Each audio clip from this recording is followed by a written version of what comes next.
Saat tuayan jiwa-jiwa melihatan jiwa diselamatkan, buat kami masuk dalam lawatan itu ya Tuhan.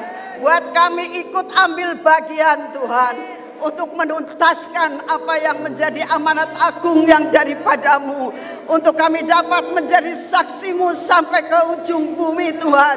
Supaya kami dapat menyambut Engkau di awan-awan. Dan kami boleh melihat tuayan yang amat besar ini dapat dibawa untuk kemuliaan bagi namamu. Terima kasih Bapa, terima kasih Tuhan Yesus, terima kasih Tuhan Roh Kudus. Kami tahu Kau ada di tengah-tengah kami, dan hari ini kami siap hari ini Tuhan. Kami siap untuk menerima apa yang menjadi pesan-Mu, apa yang menjadi amanat-Mu Tuhan. Buat hati kami siap, buat kami mempunyai wadah yang besar untuk kami boleh mencerna setiap firman-Mu. Bapa, dengar doa kami, karena kami tahu Kau ada di tengah-tengah kami, dan Engkau yang akan memberikan penerangan buat kami. Di dalam nama Tuhan Yesus kita katakan sama-sama, amin. Sekali lagi beri kemuliaan buat Tuhan. Sebelum saudara semuanya duduk ya, sekali lagi saya ingin sampaikan kepada saudara, mau tanya dulu ya. Mau tanya dulu, siapa yang ikut pada saat streaming khotbah tanggal 31 Desember atau yang sudah dengerin khotbah di dalam YouTube tentang tanggal 31 Desember? Coba angkat tangan saja. Ini tidak ada apa namanya? Tidak ada hukuman saudara, gak usah takut ya. Cuman saya ingin sampaikan, ya ada beberapa yang ikut tapi banyak yang tidak ikut ya. Tapi satu hal yang ingin saya sampaikan kepada saudara, pada tanggal 31 Desember itu ada sesuatu pesan khusus untuk kita menjalani tahun 2025 ya. Saya ingin cuplik beberapa hal untuk saudara bisa tahu, yang ada di tempat ini maupun yang saat ini streaming, supaya saudara bisa mendengar, mengerti akan apa yang sedang Tuhan, apa yang kita harus lakukan untuk tahun saat ini ya, tahun yang kita jalani. Yang pertama, ada satu pesan yang mengatakan untuk tahun 2025 Tuhan tidak menginginkan kita santai, saudara. Sebenarnya setiap orang itu sangat merindukan kalau kita nyantai ya. Yang dikatakan kita lebih enak santai-santai. Tapi Tuhan berpesan untuk tahun 2025 gak ada kita itu santai-santai dan masa bodoh. Saudara tahu apa yang dinamakan masa bodoh? Masa bodoh itu gak mau tahu ya. Masa bodoh itu benar-benar apapun yang kamu lakukan, aku gak mau tahu. Apapun gereja yang saat ini melakukan sesuatu tugas, aku gak mau tahu. Ya itu sih bagian kamu ya. Itu namanya masa bodoh ya. Gak mau tahu. Yang apa yang dikasih tahu adalah selalu pengen berada pada kebenaran sendiri. Itulah yang dinamakan menang sendiri ya. Pokoknya semua kalah, aku yang paling menang. Artinya semua salah, aku yang paling benar ya. Jadi hidup dalam kebenaran sendiri, tidak mau bergaul ya, tidak mau mendengar nasihat ya. Tuhan berpesan untuk tahun ini, jangan sekali-kali masa bodoh, jangan santai-santai. Dan Tuhan sangat merindukan saudara dan saya jangan berdiri di atas kebenaran sendiri ya. Selalu mengatakan orang lain yang salah, saya yang benar. Ini tanpa sadar saudara, tanpa sadar ya. Ada satu kesaksian ya, kesaksian begini. Biasanya pada umumnya orang yang pintar masak ya, orang yang ngerti segala sesuatu, masak ini bisa, masak ini bisa, masak apapun bisa. Kalau dia itu makan sesuatu masakan, dia pasti menyela. Gak pernah ngomong enak banget, enggak. kurang ini, kurang itu, kurang ini, kurang itu. Selalu begitu, ya. Tanpa sadar. Nah, sebenarnya orang yang seperti ini itu namanya orang yang selalu berdiri pada kebenaran sendiri. Yang paling benar adalah saya. Masakan yang paling enak adalah masakan saya. Ya. Yang saya lakukan adalah yang paling benar. Saudara, kalau ada kita melihat akan hamba-hamba Tuhan, ya, yang nggak mau belajar dari hamba Tuhan yang lain, selalu mengatakan gerejanya paling benar, yang bagaimana dan bagaimana. Ingat, tahun ini Tuhan mengatakan jangan suka ada dalam kebenaran sendiri, ya. Karena semua kita dinilai di hadapan Tuhan, bukan di hadapan manusia saja, ya. Ini yang kedua yang Tuhan rindukan untuk tahun ini. Jangan santai dan masa bodoh, tidak mau belajar, tidak mau mengerti orang lain, tidak mau melihat akan segala kegerakan yang saat ini ada, masa bodoh, ya. Yang kedua, jangan berdiri pada kebenaran sendiri. Yang ketiga, Tuhan sangat merindukan untuk tahun ini kita harus bergerak dengan cepat, responsif dalam mendengar perintah Tuhan. Kemarin ini waktu saya pelayanan, pergi ke Korea, saya ikut kebaktian Natal di sana. Hamba Tuhannya itu berkhotbah tentang tentang gembala yang begitu mereka mendapatkan firman Tuhan dari malaikat, dikatakan, mari sekarang kita datang untuk melihat bayi yang baru lahir. Segera, sekarang, cepat-cepat. Nah, dalam bahasa Koreanya namanya pali-pali, katanya gitu, ya.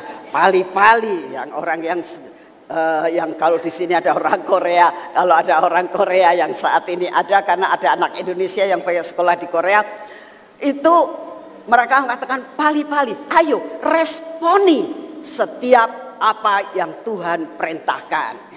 Lalu yang keempat, kita harus memegang janji Tuhan dengan perlengkapan yang Tuhan berikan. Dikatakan Tuhan berikan satu tongkat gembala, yaitu firman Tuhan, untuk berjalan tahun ini harus bersama dengan firman Tuhan.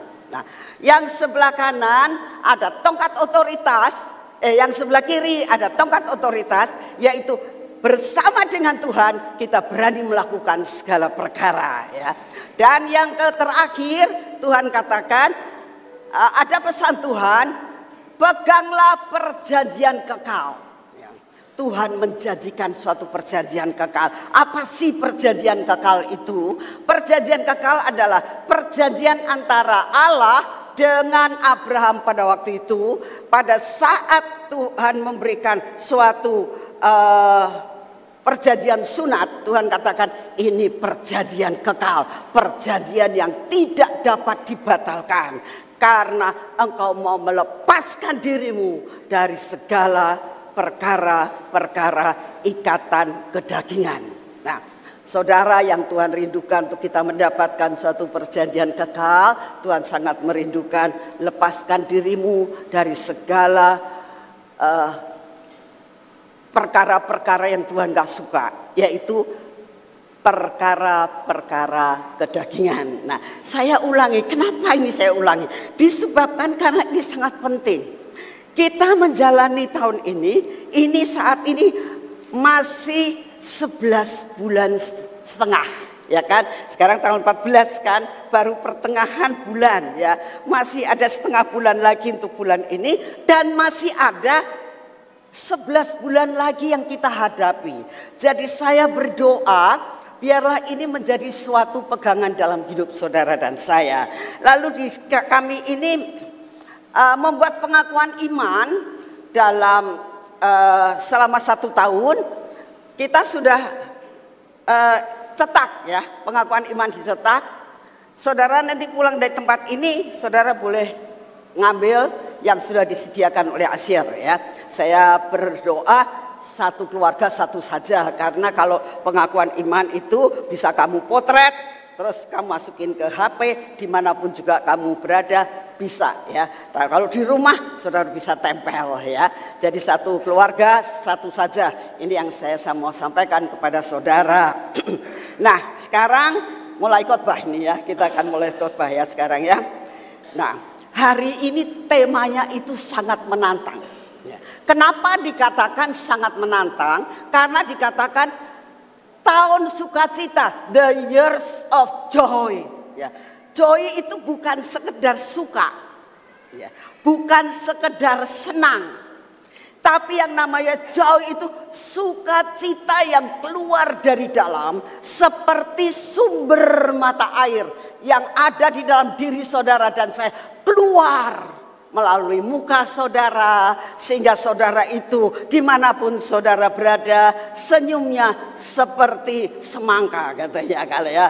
Saya tidak lonjong seperti papaya gitu ya. Jadi yang Tuhan rindukan, kalau ada sukacita dari dalam itu keluar, mata saudara juga berbinar-binar, nggak kelihatan sedih ya. Karena apa?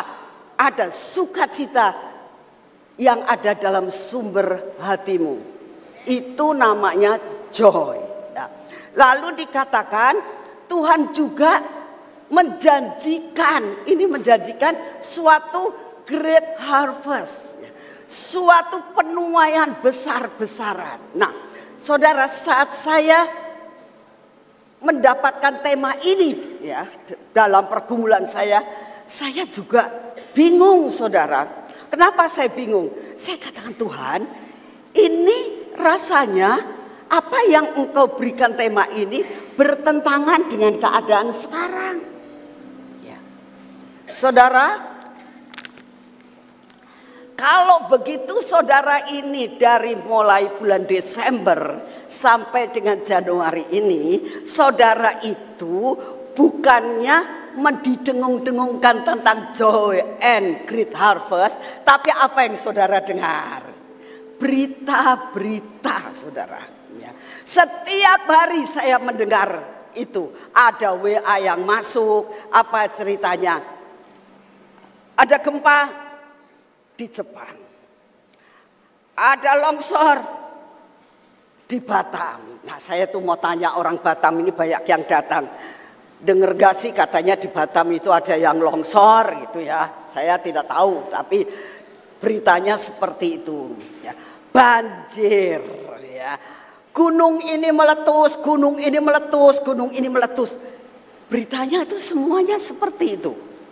Memang firman Tuhan katakan di dalam Yoel 2 dikatakan masa kegelapan, kelam kabut. Memang ya. Lagi kita alami saat-saat ini. Bukan hanya sekedar bencana-bencana alam. Dalam keluarga kita juga seringkali mengalami yang dinamakan seperti itu ya. Tetapi saudara, kok Tuhan kasih tema seperti ini? Seolah-olah antagonis dengan kenyataan yang saudara dan saya lihat dan dengar saat ini. Tetapi saya ingin berbicara kepada saudara berdasarkan firman Tuhan. Semua yang ada di tempat ini maupun yang ada di luar, yang saat ini sedang streaming ya. Mungkin yang ada di luar negeri, yang di Australia, ya pokoknya di mana-mana lah. Saya percaya saat ini kalian sedang mendengarkan khotbah ini. Saya yakin. Nah, saya mau katakan bersama-sama dengan saudara, yuk hari ini sepaham dengan saya. Ya. Apa artinya sepaham? Apa yang hari ini disampaikan, saya mau percaya. Saudara, apa sebabnya? Dasar apa saya berani mengatakan demikian? Saudara harus tahu, saudara dan saya begitu ditebus oleh darah Yesus, saudara dan saya hidup bukan karena kenyataan, tapi karena percaya. Benar? Benar? Saudara hidup karena percaya? Nah, itu namanya sepaham dengan saya ya. Yang kedua, ya, saya ajak hari ini yang ada di tempat ini, semua anak-anak semuanya dan yang streaming ya, mulai mengatakan dalam diri kita, ya, aku hidup karena perjanjian. Amin. Aku bukan hidup karena kenyataan. Ya, ayo kita saat ini, siapa yang sepaham dengan saya, bangkit berdiri. Ayo kita bangkit berdiri, saudara. Yang sepaham dengan saya, ayo bangkit berdiri. Katakan bersama-sama dengan saya. Kata-katanya begini. Aku hidup karena percaya. Kurang keras. 2, 3. Sekali lagi. Aku hidup karena percaya. Bukan karena melihat. Sekali lagi ya. Aku hidup karena percaya kepada Tuhan Yesus dan bukan karena melihat. 2, 3. Aku hidup karena percaya kepada firman. Beri kemuliaan buat Tuhan. Silakan duduk lagi, saudara. Ya, sebab kalau saudara tidak melakukan pengakuan iman ini, saudara pulang dari sini tidak mendapatkan berkat. Karena apa? Karena tidak percaya. Bangsa Israel melihat banyak mujizat, akhirnya nggak bisa masuk ke dalam tanah Kanaan. Karena apa? Kurang apa? Kurang percaya. Jadi kalau saudara itu dikasih firman hari ini, tapi nggak percaya, saudara nggak dapat apa-apa. Ya, sekali lagi, kita hidup karena firman Tuhan, bukan karena melihat. Kita hidup karena perjanjian, bukan karena kenyataan. Amin. Ini harus ada dalam hidup saudara. Hidup karena iman. Ya. Firman Tuhan katakan, kalau kamu ya, punya iman sebesar biji sesawi. Saudara tahu nggak, biji sesawi itu kecil banget, hampir seperti jinten. Ya. Itu saja dikatakan kamu bisa memindahkan gunung. Ya, jadi iman itu yang membuat saudara percaya. Dengan percaya saudara akan mengalami perkara-perkara yang supranatural. Siapa yang mau mengalami supranatural? Ya, saudara mau kan mengalami supranatural? Dengarkan baik-baik apa janji Tuhan untuk saat ini. The years of joy and great harvest menjadi milik saudara dan saya. Amin. Ya. Kita teruskan sekarang ya. Lalu dikatakan di sini, apa artinya the years of joy? Itu adalah dikatakan tahun kemenangan, tahun sukacita, tahun kelimpahan. Semua orang kalau mendengar ini seneng kan? Yang pertama adalah dikatakan tahun kemenangan. Selalu hidup menang. Siapa sih yang nggak mau? Ya, bertengkar menang. Ya, buat anak-anak suami istri kalau bertengkar, ini kan tahun kemenangan, aku yang menang. Bukan begitu loh, saudara. Ya, bukan masalah suami istri bertengkar siapa yang menang siapa yang kalah. Tahun kemenangan artinya engkau dapat mengatasi segala sesuatu yang Tuhan izinkan terjadi dalam hidupmu. Itu namanya kemenangan. Ya. Lalu dikatakan kamu akan mengalami sukacita. Yang saya tadi katakan sukacita yang bersumber dari dalam. Ya. Dan yang ketiga, saudara dan saya akan mengalami yang dinamakan kelimpahan. Kelimpahan itu luber ya. Kalau namanya kelimpahan itu luber, tidak sekedar pas, bahkan kurang, luber, sampai bisa menjadi berkat buat orang lain. Amin.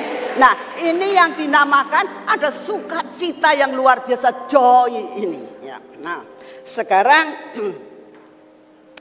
kalau kita melihat akan segala sesuatu, tadi saya sudah katakan, hidup kita bukan karena melihat, tetapi hidup saudara dan saya hanya karena janji Tuhan. Amin. Ya. Janjinya apa untuk tahun ini?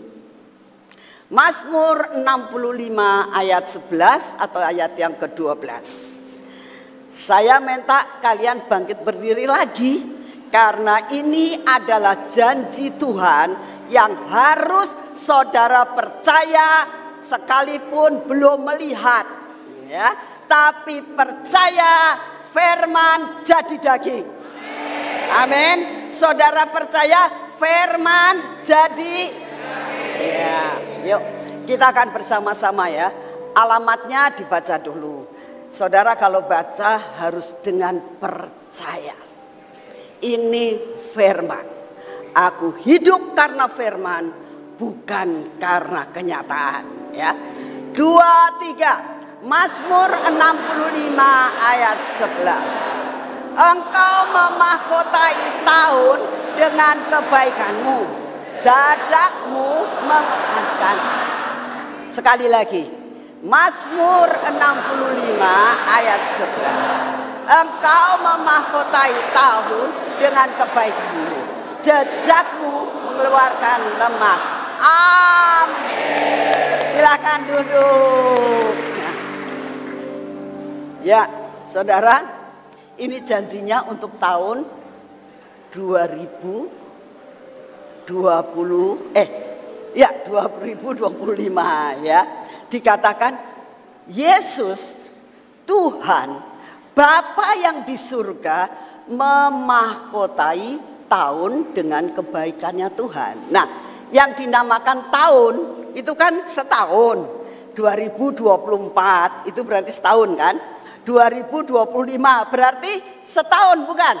Nah, berarti Tuhan itu memahkotai tahun 2025 dengan kebaikan Tuhan. Coba bayangkan, janjinya begitu. Tuhan itu memahkotai tahun 2025. Artinya begini, kalau ini tahun 2025 dimahkotai, berarti mahkota itu tidak ada di bawah. Mahkota selalu ditaruhnya di mana? Di atas. Jadi tahun 2025, ini kalau ini tahun 2025 ya. Lalu di atasnya ini ada yang dinamakan mahkota. Tuh, berarti tahun 2025 ada di bawah mana? Di bawah mahkota, betul? Dan mahkota itu adalah kebaikan Tuhan. Nah, ya. Jelas ya, saya ingin mengajar saudara buat emak-emak yang tua maupun anak yang masih kecil supaya bisa nangkep ya. Tahun ini 2025 ada mahkota. Mahkota itu lambang kekuasaan. Ya. Mahkota itu adalah lambang kekuatan. Mahkota itu adalah lambang segala-galanya, otoritas.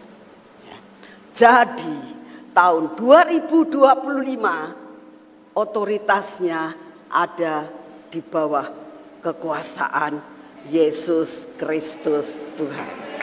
Amin. Yang kita kenal melalui firman-Nya. Ya. Kita nggak bisa ngelihat, ada yang bisa melihat Tuhan Yesus, tapi kan tidak semua. Tapi yang bisa kita pelajari, yang kita bisa pegang yaitu firman-Nya. Nah, firman-Nya mengatakan hidup kita ada di bawah kebaikan Tuhan. Ya, oke, udah ya jelas ya. Nah, lalu dikatakan lagi, selain itu dikatakan begini.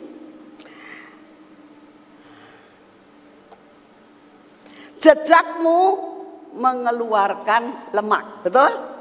Ya, jejak Tuhan mengeluarkan lemak. Saudara, kalau mengenai masalah lemak ini tuh selalu saya tuh ingat sama Pak Daniel Kristianto, saudara. Pak Daniel Kristianto itu kalau dulu sebelum bertobat benar-benar kalau itu nggak baik ya, dia tuh nggak bisa kalau makan tidak ada lemaknya, saudara. Ya, memang katanya lemak itu gurih sekali. Lemak itu menggambarkan kenikmatan. Ya, lemak itu menggambarkan kenikmatan. Kasih tahu sebelahnya, lemak menggambarkan siapa yang nggak mau hidup nikmat. Ya. Siapa yang nggak mau hidup nikmat? Nggak ada kan?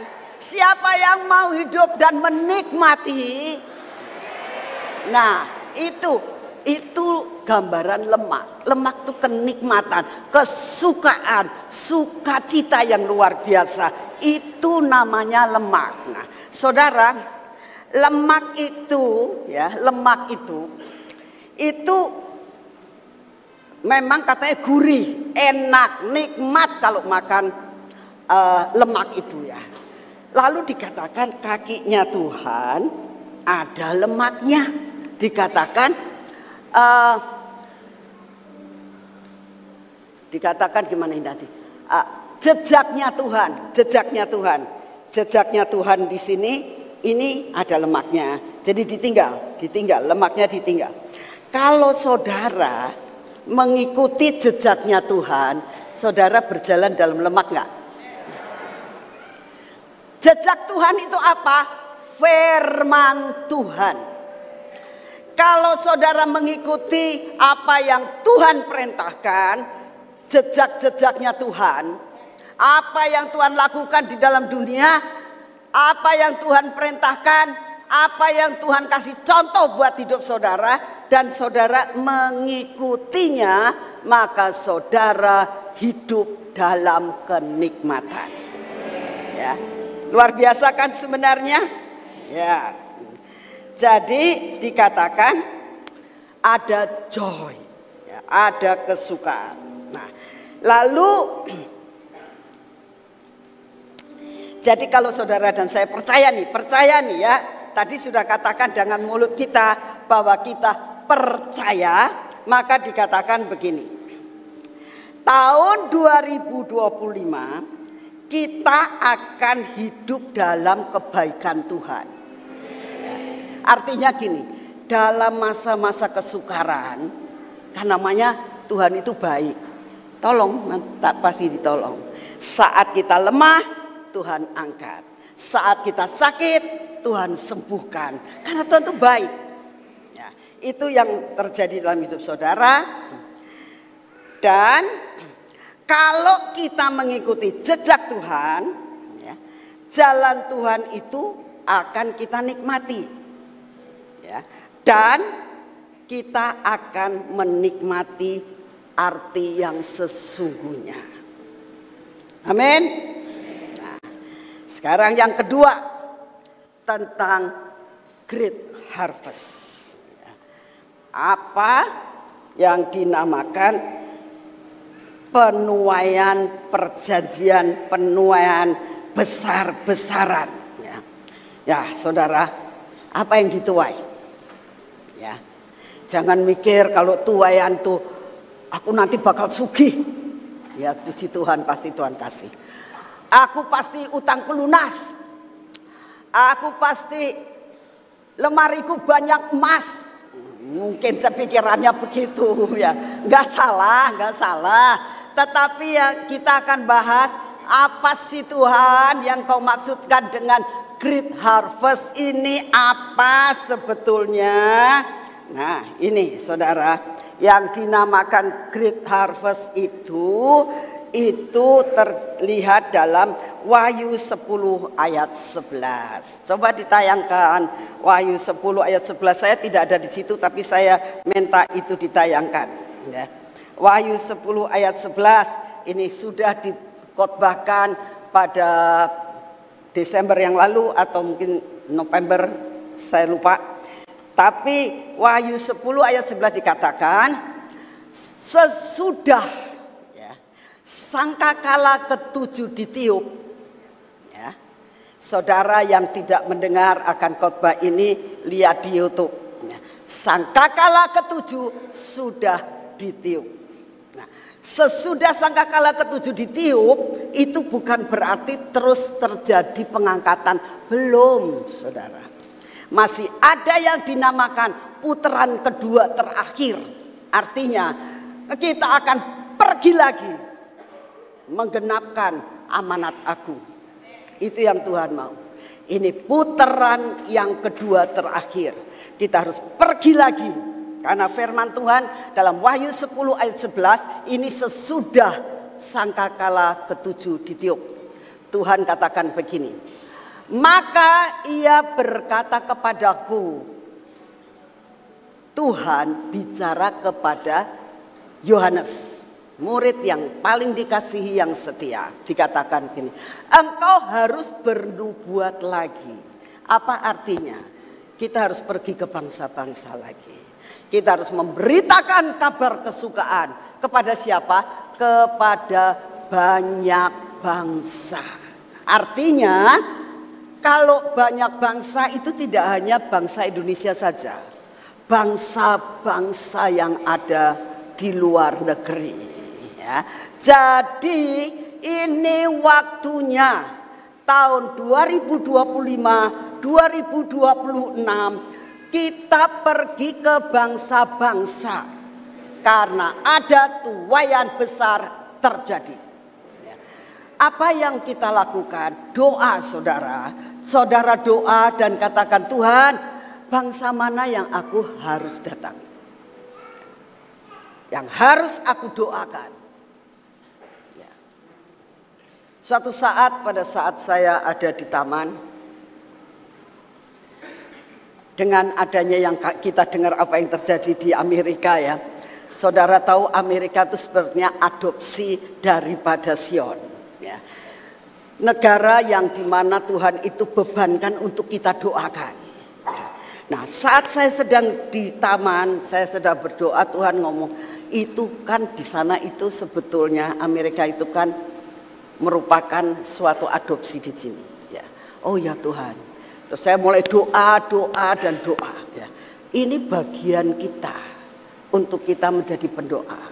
Sampai apa yang terjadi di sana seperti Sodom dan Gomora itu kita akan menyampaikan sesuatu kabar. Ya.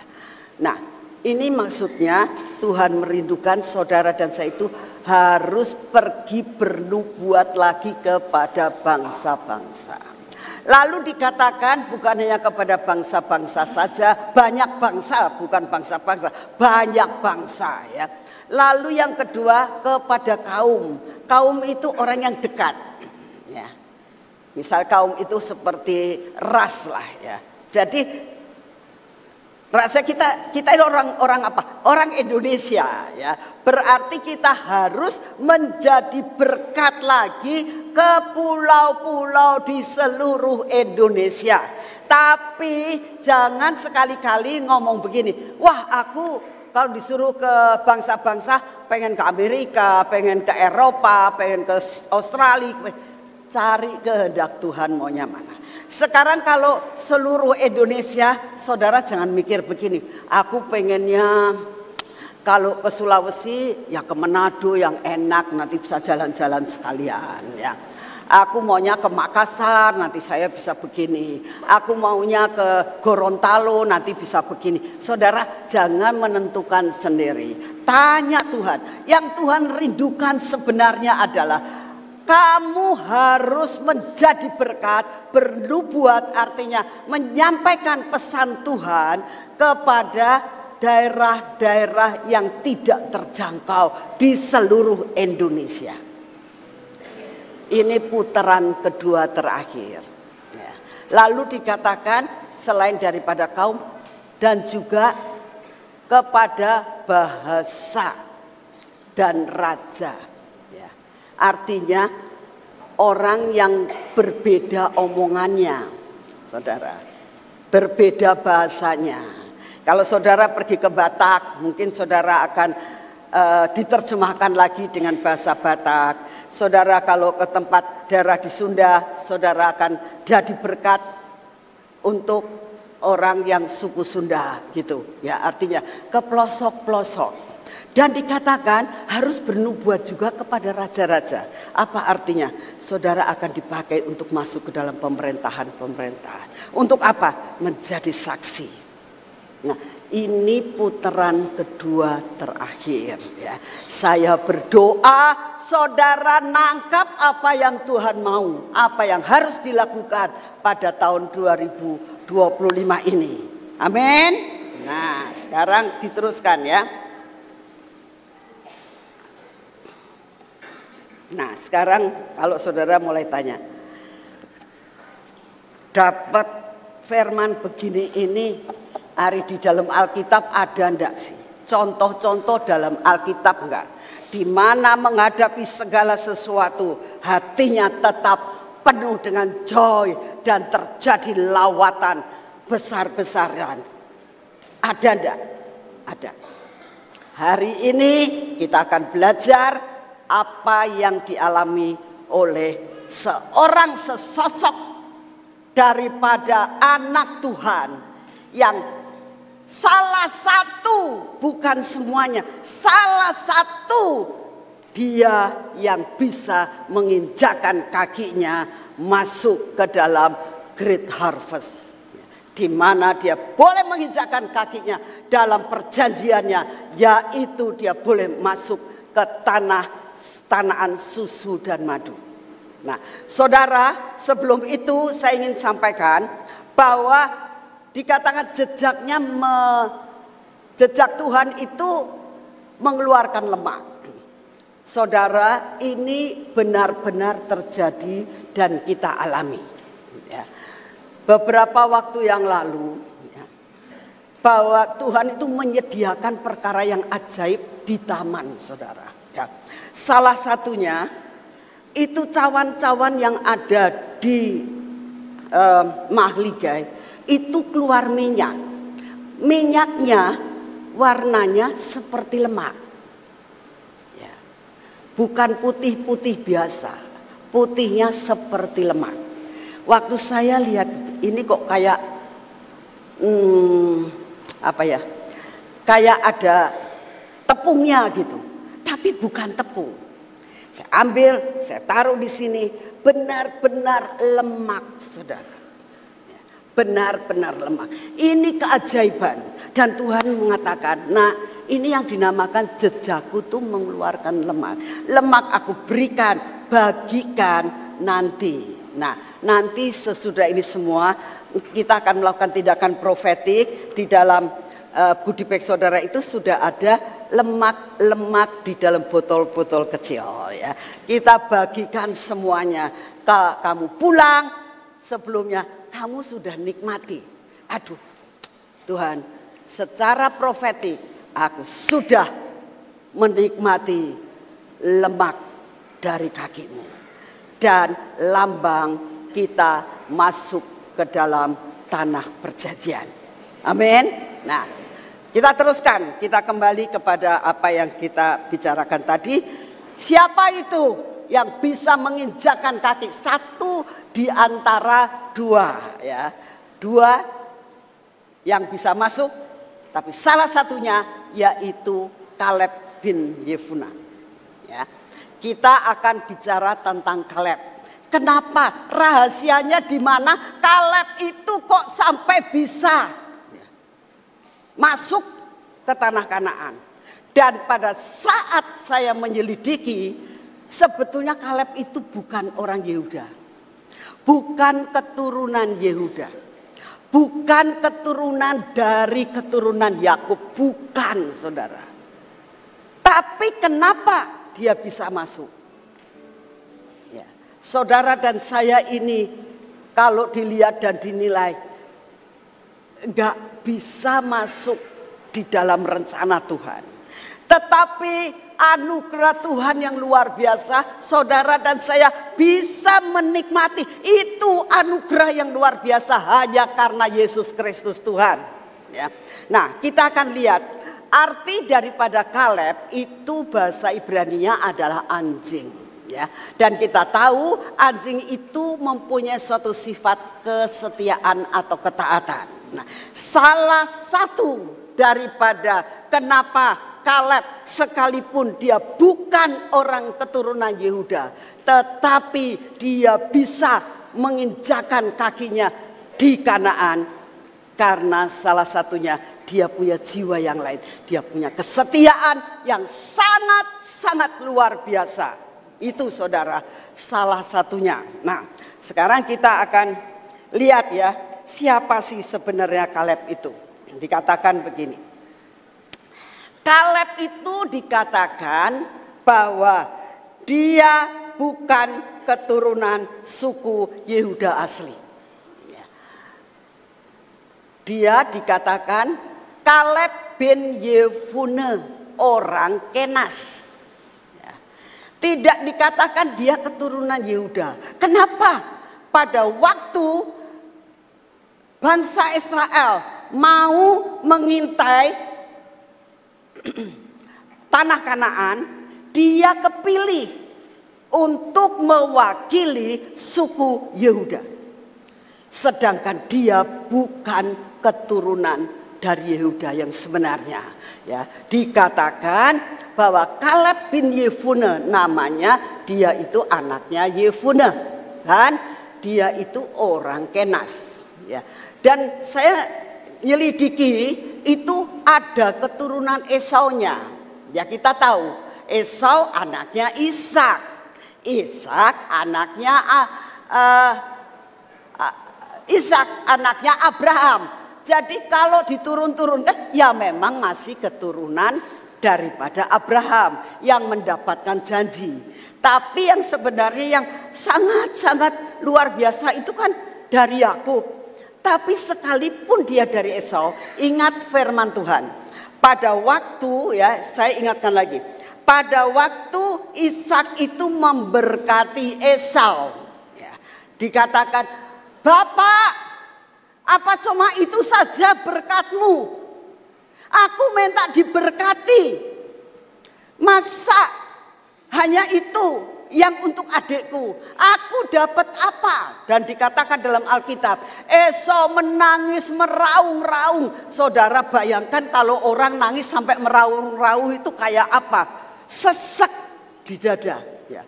Dia sungguh-sungguh katakan, aku dapat minta berkat Bapak, aku minta berkat. Ya. Lalu Ishak mengatakan, kalau engkau setia, maka engkau akan dapat melepaskan kukmu dan berkat itu akan kau terima. Ya. Dan keturunannya dia bisa melepaskan akan kutuk atau kuk yang ada dalam dirinya. Salah satunya Kaleb. Oleh karena itu Kaleb bisa mempunyai hak untuk mendapatkan akan tanah Kanaan. Saudara, apapun yang terjadi dalam hidupmu, mungkin kamu keturunan orang yang gak benar, kamu keturunan ini dosanya banyak hal yang kamu lakukan, wis rasanya gak masuk hitungan. Percaya saja dengan kesetiaanmu kepada Tuhan, ya Tuhan katakan kukmu akan terlepas dan engkau akan menikmati susu dan madu. Ini salah satunya, contohnya adalah Kaleb. Ya, dia akhirnya menjadi salah satu yang bisa menikmati susu dan madu, sekalipun bukan keturunan Yehuda. Ini salah satunya ya. Lalu yang kedua dikatakan bahwa Kaleb itu keturunan budak dididik dalam penindasan. Kaleb lahir di Mesir. Ya. Kaleb itu lahirnya di Mesir. Pada saat saudara-saudara Yusuf itu pindah ke Mesir, terjadilah yang dinamakan pernikahan campur mana-mana termasuk ini keturunan daripada Yefune ini campur kemana-mana sampai akhirnya nempel-nempel kepada keturunan Yehuda. Ya. Jadi akhirnya bisa dianggap sebagai keturunan Yehuda.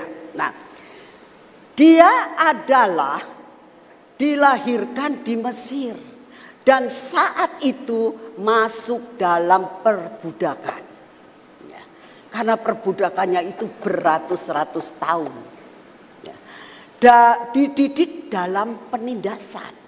Sebetulnya ya saudara, kalau orang dididik dalam perbudakan itu ada pemberontakan sebetulnya. Kenapa bangsa Israel itu selalu berontak? Karena dia dididiknya dulunya begitu, budak, ya. Ketekan. Biasanya kalau ketekan ya berontak. Ya. Tetapi beda dengan yang dinamakan Kaleb.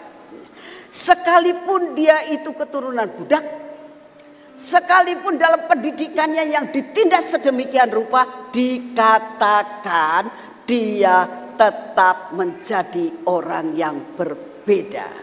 Saya berdoa saudara, ini terjadi dalam hidup saudara dan saya. Pada masa-masa tahun 2025 mungkin kita ngalami hal yang gak enak. Ya. Ingat, jangan berontak sama Tuhan. Ya. Jangan seperti bangsa Israel, jangan gerutu terus. Ya. Jangan dikit-dikit marah, nggak boleh. Ya. Tahun 2025 kita harus tahu, ya. Kita harus punya sifat yang berbeda. Ya. Kita melihat akan apa yang dialami oleh Kaleb. Ya. Dikatakan seperti ini. Di dalam Bilangan 23 ayat 20. Kemudian Kaleb mencoba menenteramkan hati bangsa itu. Ya.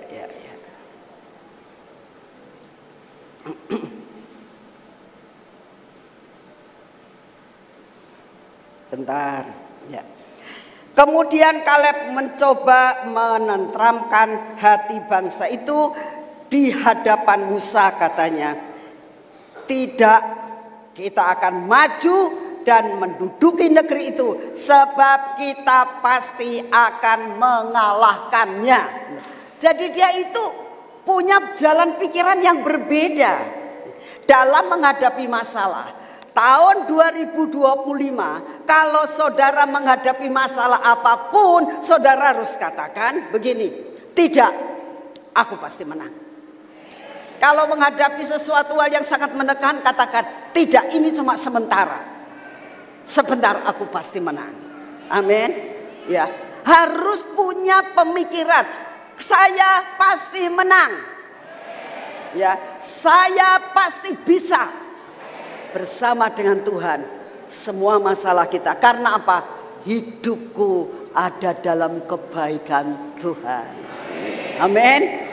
Pasti Tuhan akan tolong. Nah, itu yang harus ada dalam hidup saudara dan saya. Dikatakan bahwa dia mengatakan gak usah takut. Kita pasti menang. Karena apa?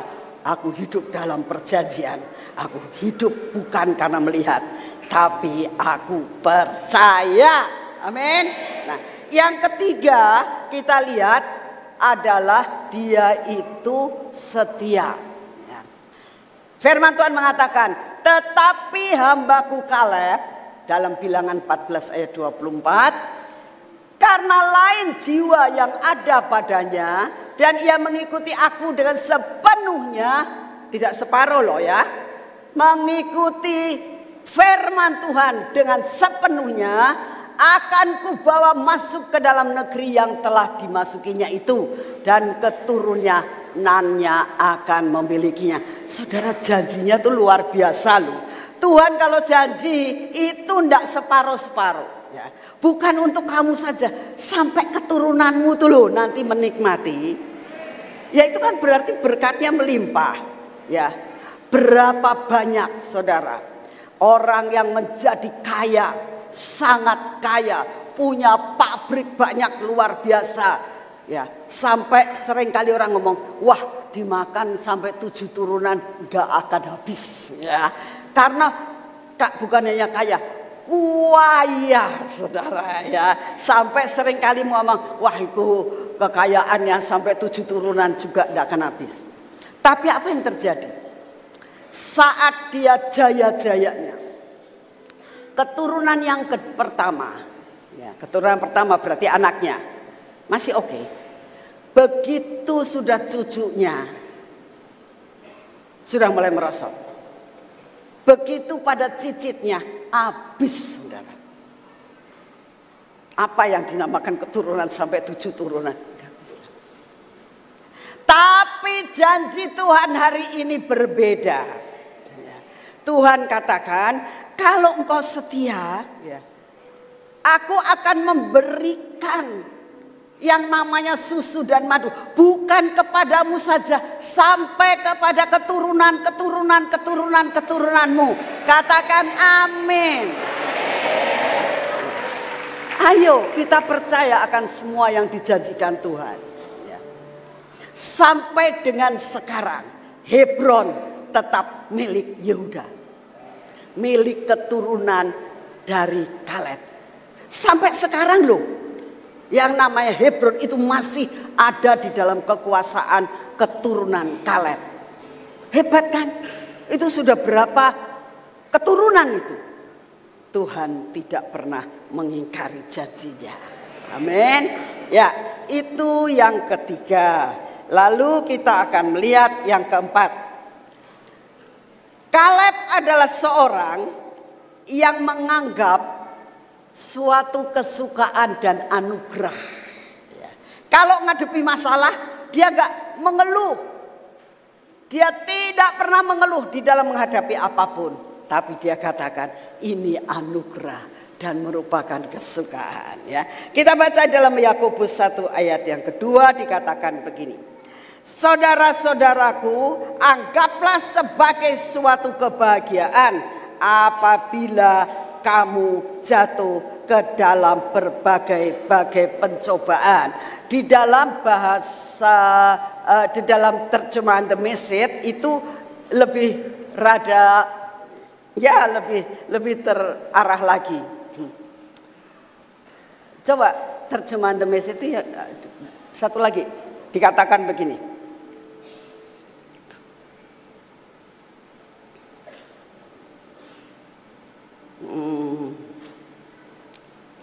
Anggaplah sebagai anugerah, dikatakan. Anggaplah sebagai anugerah saudara-saudaraku ketika ujian dan tantangan datang kepadamu dari segala sisi. Ya. Dikatakan kalau kamu menghadapi tantangan dari sebelah kiri, dari sebelah kanan, kamu katakan itu anugerah bagiku. Kalau saat ini kamu lagi kecepit, ya, ayo jangan mengeluh, jangan sedih jadi stres, jangan. Katakan terima kasih Tuhan, itu anugerah buat aku. Tapi aku hidup di dalam tahun kebaikanmu. Pasti engkau akan menolong aku. Itu loh namanya hidup di dalam anugerah Tuhan, ya. Coba kita lihat pada saat di padang gurun selama 40 tahun. Ya. Dia tetap enjoy itu. Dia nggak salah loh. Ya kan? Yang salah itu kan yang 10 orang yang memberitakan perkara yang tidak baik. Betul nggak? Tapi dianya ikut 40 tahun jalan-jalan keliling-keliling selama 40 tahun di padang gurun. Aku kan gak salah. Nah, berapa banyak kalau kita gak salah terus dihukum, kita berontak. Yang salah dia, kenapa aku ikut dihukum? Dia tidak begitu loh. Ini punya jiwa yang lain. Sekalipun dia dihukum, harus ikut muter-muter 40 tahun. Walaupun dia tidak salah. tapi dia bisa jadi berkat. Pada saat perang, dia ikut perang. Pada saat mereka bersungut-sungut karena minta daging, dia nggak ikut-ikutan. Pada saat kekurangan air, mereka bersungut-sungut, dia nggak ikut-ikutan. Luar biasa, ya, luar biasa. Itulah yang dinamakan setia dengan sepenuh hati. Ya. Saudara, orang yang seperti itu akhirnya mendapatkan yang dinamakan tuaian besar-besaran. Ya. Dikatakan di dalam Yosua pasal yang ke-14 ayat yang ke-6 dikatakan begini. Bani Yehuda datang menghadap Yosua di Gilgal. Pada waktu itu berkatalah Kaleb bin Yefuneh, orang Kenas itu kepada Yosua, engkau tahu firman yang diucapkan Tuhan, dikatakan kepada Musa abdi Allah itu tentang aku dan tentang engkau di Kades Barnea. Aku berumur 40 tahun ketika aku disuruh Musa, hamba Tuhan itu dari Kades Barnea, untuk mengintai negeri ini. Dan aku pulang membawa kabar kepadanya yang sejujur-jujurnya.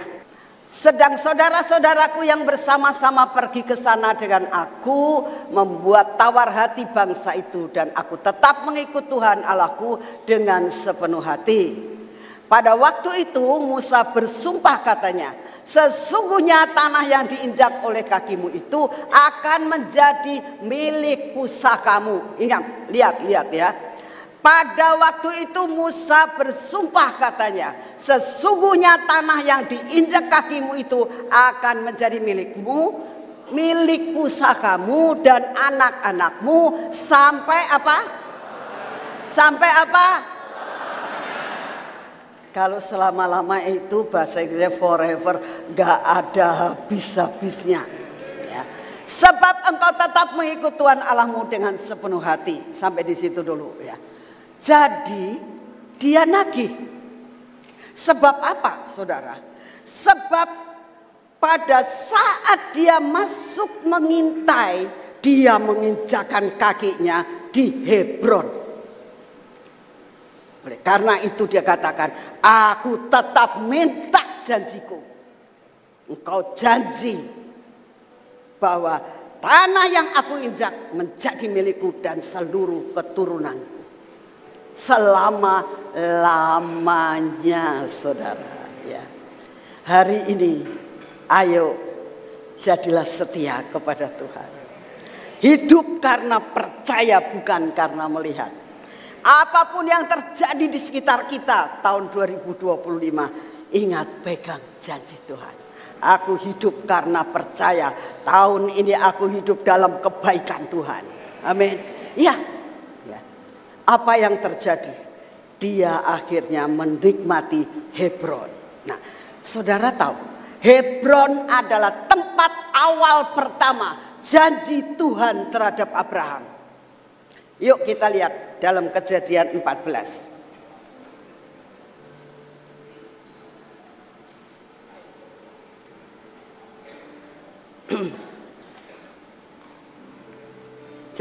Kejadian 23 ayat 14 ya.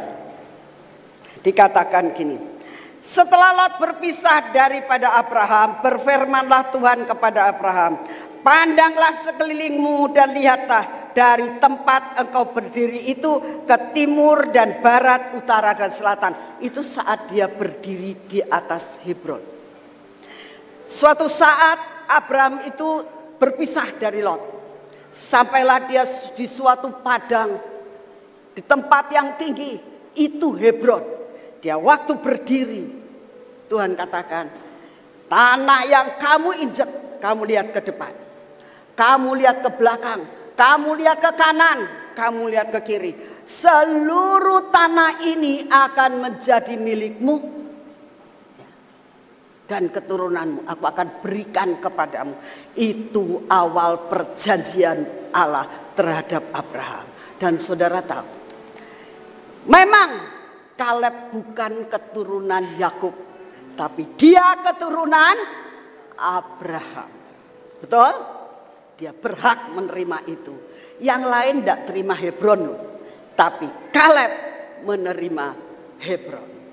Kalau saudara percaya hari ini apa yang dijanjikan Tuhan, ya, kau punya hati seperti Kaleb, Hebron akan menjadi milikmu.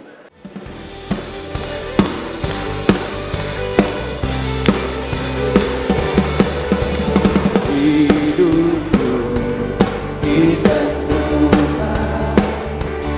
oleh firman dan rencana, dicintai, diberkati, diubahkan oleh anugerah-Mu. Ya dan amin setiap perkataanmu. Ya dan amin setiap janji-janji-Mu.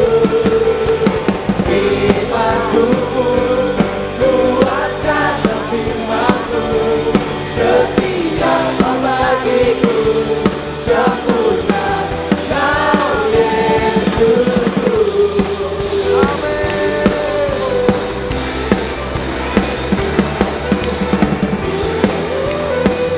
Mari sama-sama katakan, hidupku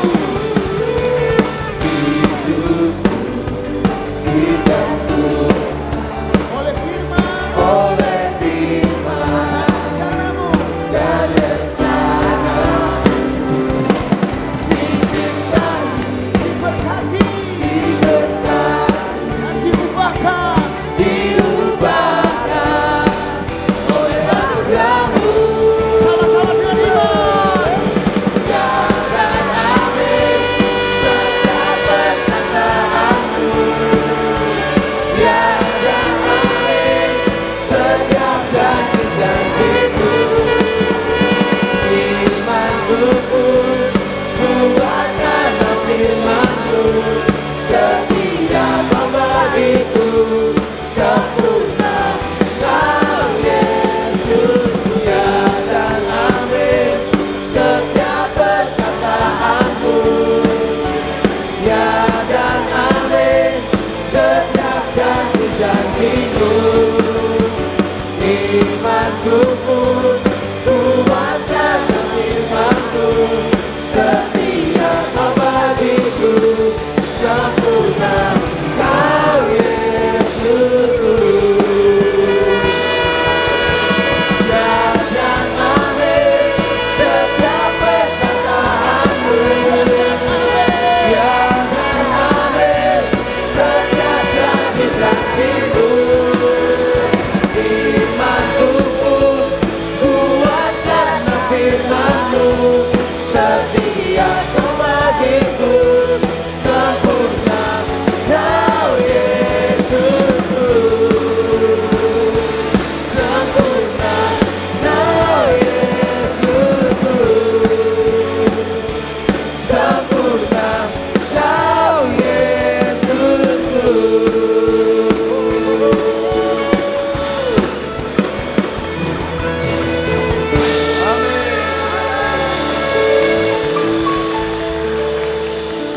Saudara percaya ya dan amin karena firman Tuhan. Silakan duduk saudara. Biar firman ini benar-benar kita katakan, Tuhan aku percaya ya dan amin. Hidupku karena firman Tuhan. Aku tidak hidup karena kenyataan, tapi aku hidup karena janji yang Engkau berikan buat kami. Saudara dan saya untuk tahun ini hidup karena perjanjian. Hidupku tahun ini penuh kebaikan Tuhan. Jejak Tuhan seperti lemak yang aku nikmati. Amin. Percaya aku akan menikmati Hebron. Hebron akan menjadi milikku. Bukan hanya untukku saja, sampai kepada semua keturunan-keturunan. Luar biasa banget kan saudara? Sangat luar biasa sekali. Ya. Oleh karena itu saat ini siapkan hati kita. Kamu ngambil minyak yang tadi dikatakan minyak berbentuk lemak.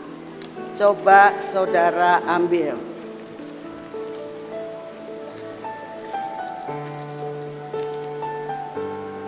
Tuh, minyaknya itu kalau saudara lihat itu di atasnya kayak minyak, bawahnya itu kan putih-putih, bener nggak?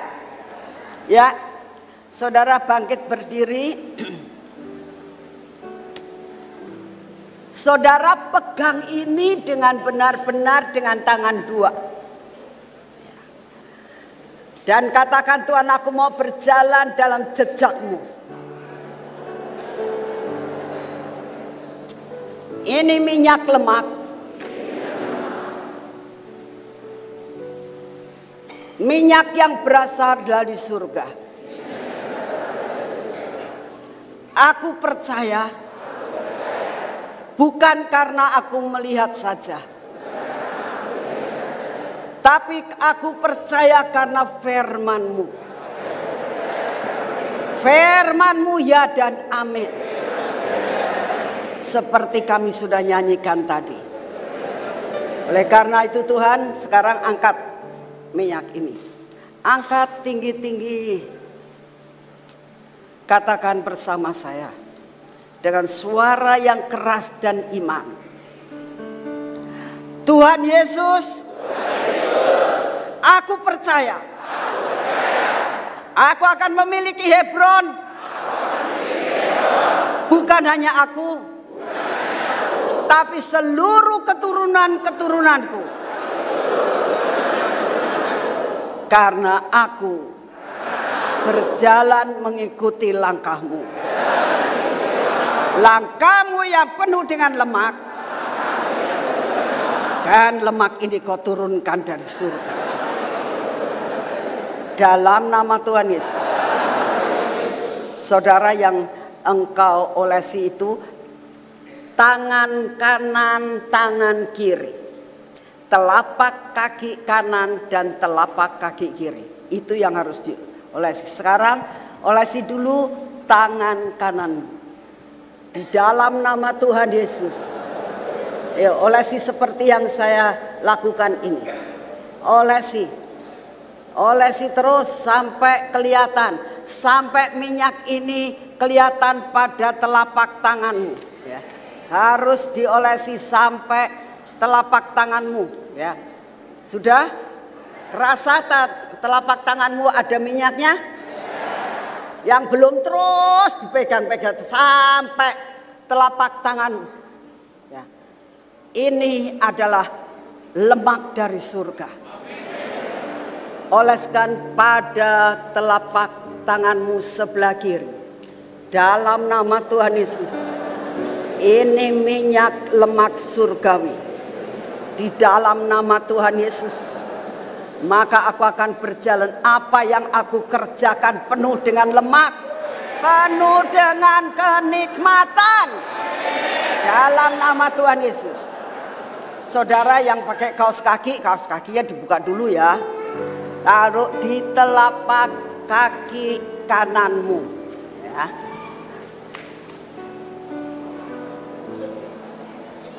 Di dalam nama Tuhan Yesus.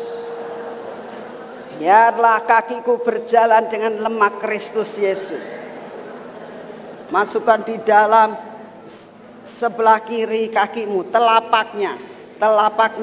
Di dalam nama Tuhan Yesus. Telapakku penuh dengan minyak. Di dalam nama Tuhan Yesus. Sesudah itu saudara, taruh di ibu jari tangan kanan. Ibu jari tangan kanan. Ibu jari tangan kiri. Jempol kanan.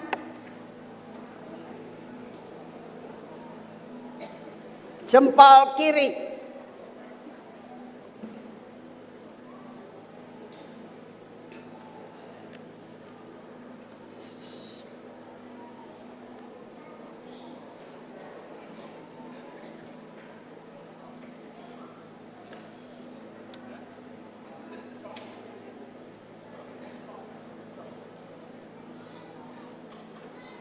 Dalam nama Tuhan Yesus akan menjadi kenyataan dalam hidup kami. Segala pujian, hormat, syukur kami naikkan di hadapan. Dalam nama Tuhan Yesus. Amin.